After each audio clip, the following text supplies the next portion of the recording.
I am the janitor of LA. I walk through the streets of Los Angeles looking for trash that I can then turn into sculptures. And today, I'm scavenging the streets of Hollywood.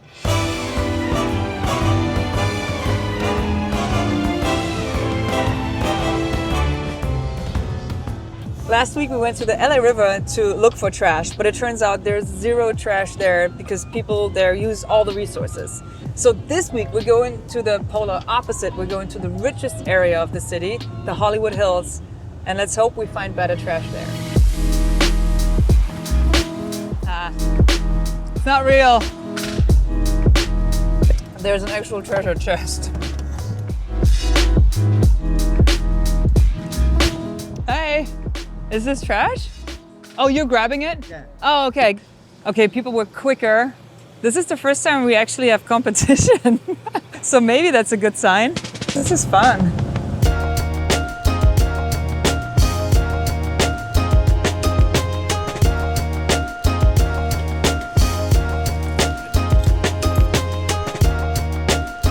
We're actually dumpster diving now. How far have we come?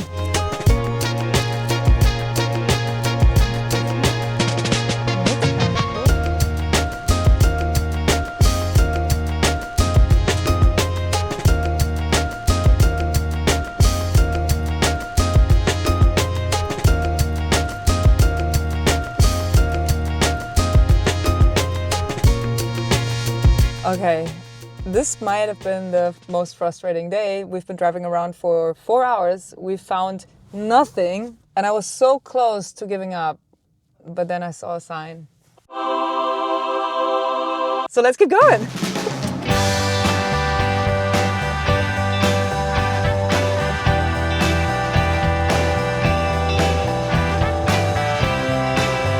Let's go in the army store.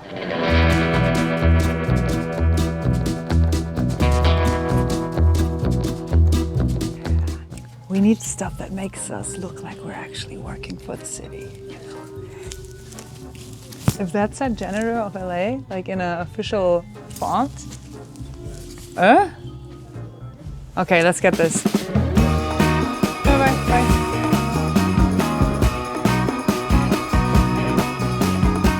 All right, for the comments, do you know what this is? This is something that connects me, Tom Sachs, and Adam Savage. We all collected it, and it took us years to figure out what it is.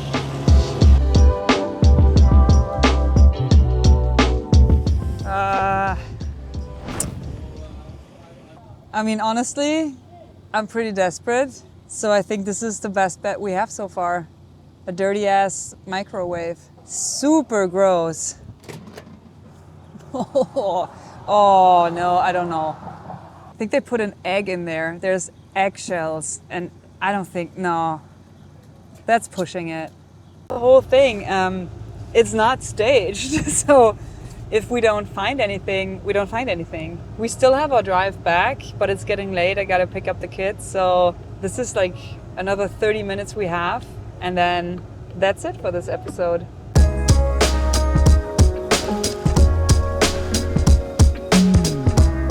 I think I saw a chair, nothing special. I mean, maybe it's special. It's a monoblock chair. It's the typical plastic garden chair. You definitely know it. And I'm not sure if this is right, but I think this is the most produced object in the world. And maybe we can do something with that. It's definitely plastic. It will definitely go in the landfill. Let's see.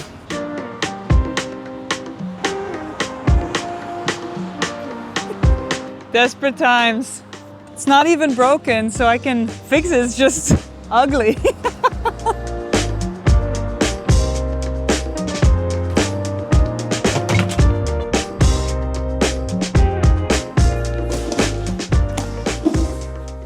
Okay, so I researched it. The monoblock chair is actually considered the most produced chair in the world. Estimated as over 1 billion units have been manufactured globally. It's often referred to the chair of the people. Okay, so how do I...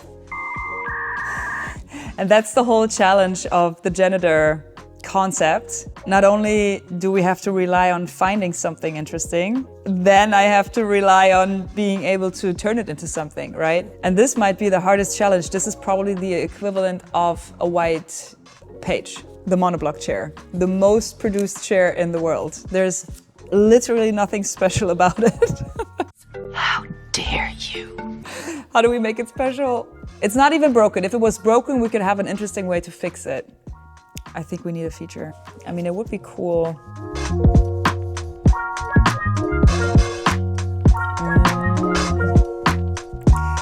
I think I just need to find a purpose for it that I can actually use, where it doesn't really matter that it's a very boring chair. If I use it, if I make it useful for myself, it's a valid project. Let's make it useful.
Hey. Hello. All right, ready for the big reveal? It has a purpose, so it's valid. This is my sketching station. Wait, let me get the sketchbook. When I tried to come up with the idea and I was leaning over on this, I was like, I need something better. I don't have a committed table yet, so I think this might be a good compromise to just sit here and sketch for ideas. At first, I thought the main goal is to get the wobble out of the chair, because it's just telling for how cheap it is. It's just plastic. But then I sat in it and it's almost like a rocking chair. It's almost like rocking the baby, you know? It's kind of soothing. So I decided, let's keep the wobble, just add a little light and sketch away and wobble. Sketch and wobble. Might be a name. If you can come up with something better, let me know in the comments. Until then, it's sketch and wobble. Even though I was pretty disappointed when the monoblock was the only thing we found, I do think it is probably the biggest creative challenge that we had so far in the Janitor series. And since it's so accessible, it is an awesome way to practice dealing with the white page. So I encourage you, if you find a monoblock chair in the wild, which you will, and I can promise you, you will now see them absolutely everywhere. Take it and challenge yourself to do something with it. Even if you just paint it, put wheels on it, anything, turn it into a rocking chair. It is so cheap, so accessible, yet so scary because it is the most boring chair in the world. Oh, burn. let's finish another thing that we started, the vest. Do you know letraset letters? I think it should stick to anything, so I'm hoping this will stick to the janitor vest. But just as a test, I have a couple different typefaces. It has this backing, and then you just rub. And then in theory, boop, you have them transferred. So now I'm hoping this will work on the reflective part of the janitor vest. Janitor of LA. Janitor. Okay, let's wing this. First one, now we know if it sticks. Nice!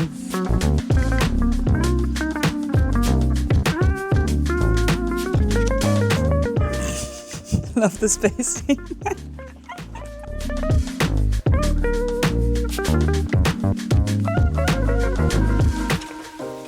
Okay, come on.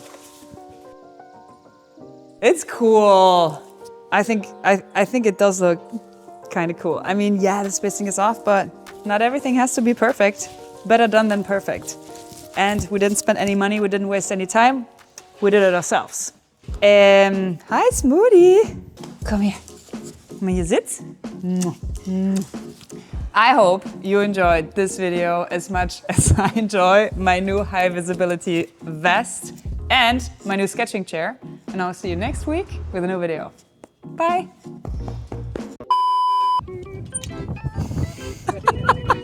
I am the janitor of LA and I am looking for trash.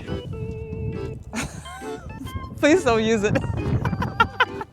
This video is brought to you by Incogni. And for those of you who want to jump right to the good and new exclusive offers, you can go to incogni.com/LauraKampf and use the code LauraKampf for an exclusive 60% off. If you have never heard of Incogni, let me explain. Your data is out there on the internet. It is almost impossible to avoid that. Whenever you use a shopping discount card, if you get a new phone number, if you have an email address, if you sign up for a newsletter, your data is out there and there are people who trade with your information. And that's just not name and email address. This can also be pretty sensitive information like medical records or a job history. Now, you have the right to demand that those companies delete all of your data. But in reality, that is super cumbersome and it takes a long, long time. And that is exactly what Incogni can do for you. They will find all of your data on the internet, demand that those data brokers delete it, and they will also deal with any objections. Now, here's a scary story. And this is true. Good relatives of mine were recently scammed because people kind of insinuated that they are me and they made these people pay some money because they had some information that kind of led those people to believe that this is a legit thing. That is scary. And one more reason to check out the new Incogni offers and new Incogni features, because they now have an unlimited plan and a family unlimited plan. You can get an extra level of protection with Incogni's custom removal feature in the unlimited plan and the family unlimited plan. You can point to any people's search site or other website where your personal information is visible, and one of their privacy agents will take care of the rest for you. If that got your attention, and if you want to be safe and you want to protect your family, you can go to Smudo. He's not on the plan. He doesn't have any data. Smudo is actually the only person who probably doesn't have any data on the internet in my family. If you want to try everything that Incogni has to offer, go to incogni.com/LauraKampf and use the promo code LauraKampf to get an exclusive 60% off. I want to thank you guys for watching. I want to thank Incogni for the ongoing support of my work. I'll see you next week with a new video. Bye.